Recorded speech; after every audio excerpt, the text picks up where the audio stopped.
Dabar eikim prie kitokių, kurie susiję jau galbūt su pačia MyVolt korporacija. Tai klausimas irgi čia dažnai būna, ar čia yra saugu apskritai? Ar čia nebus irgi kokie, žinai, eilinė afera, bankrotai, dar kažkokie kitokie dalykai, žodžiu, labai baisu yra prasidėti. Tai va, ar gali mums kažkokiu kontrargumentu pasakyti, kodėl va, čia mums niekaip. Dabar aš pirmiausia pradėsiu nuo baimių su pačiu MyVoldu, kaip pirkėjų pardavėjų bendruomenė. Tai dabar, žiūrėkim, kas visų pirmiausia yra MyVolt. MyVolt International, ar ne, tai yra tarpininkas tarp pirkėjų ir pardavėjų. Įmonė dirba nuo 2003 metų. Liepą bus 21 metai.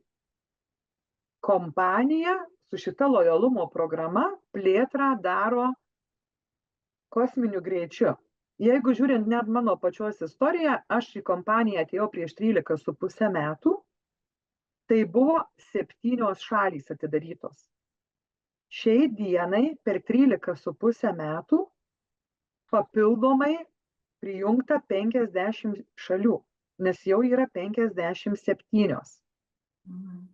Iki 25 metų numatyta prijungti 15 naujų šalių.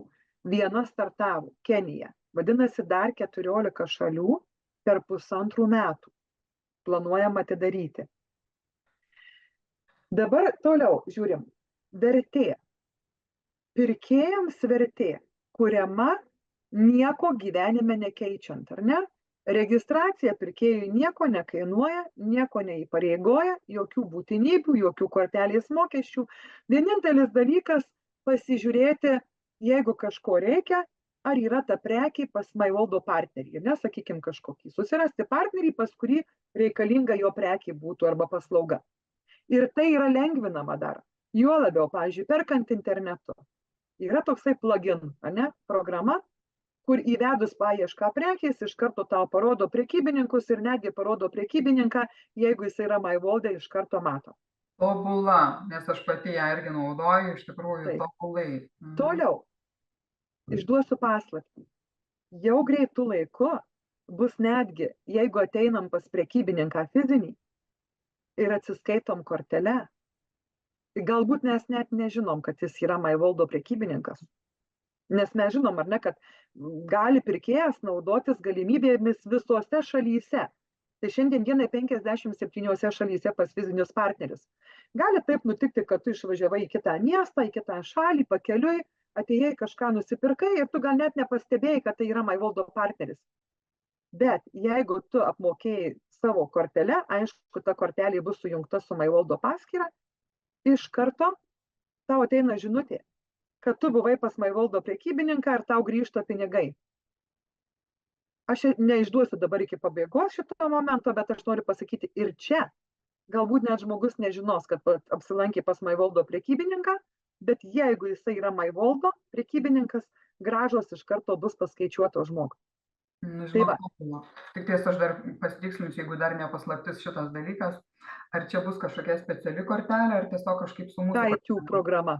Taip, tai bus Skytiu programa MyVoldo pirkėjams ir pardavėjams. Reiškia, bus atskira kortelė, kurią tu gali naudotis bet kur pasaulyje ir tau iš karto pamatyti, ko daugiau nori. Neišvengiamai, tu net neišvengiamai gausi grąžą.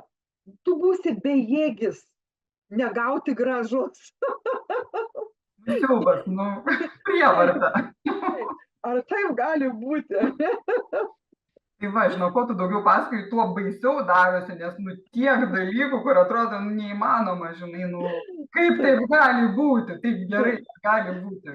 Dabar žiūrėkime antrą dalis. Pardavėjai. Pardavėjai čia jungiasi įvairūs, ar ne?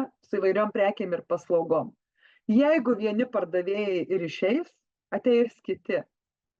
Esmė ta, kad čia lojalumo programos neįtakos kažkokio tai pardavėjo pasitraukimas. Ar jis bankrutavo, ar uždarė verslą, ar jis persigalvojo būti partneriu, tai tikrai neįtakos lojalumo programos sėkmės. Juo labiau, kad verslam čia taip pat yra vertinga būti, nes jie gauna reklamą nemokamą ir labai daug netgi kanalų.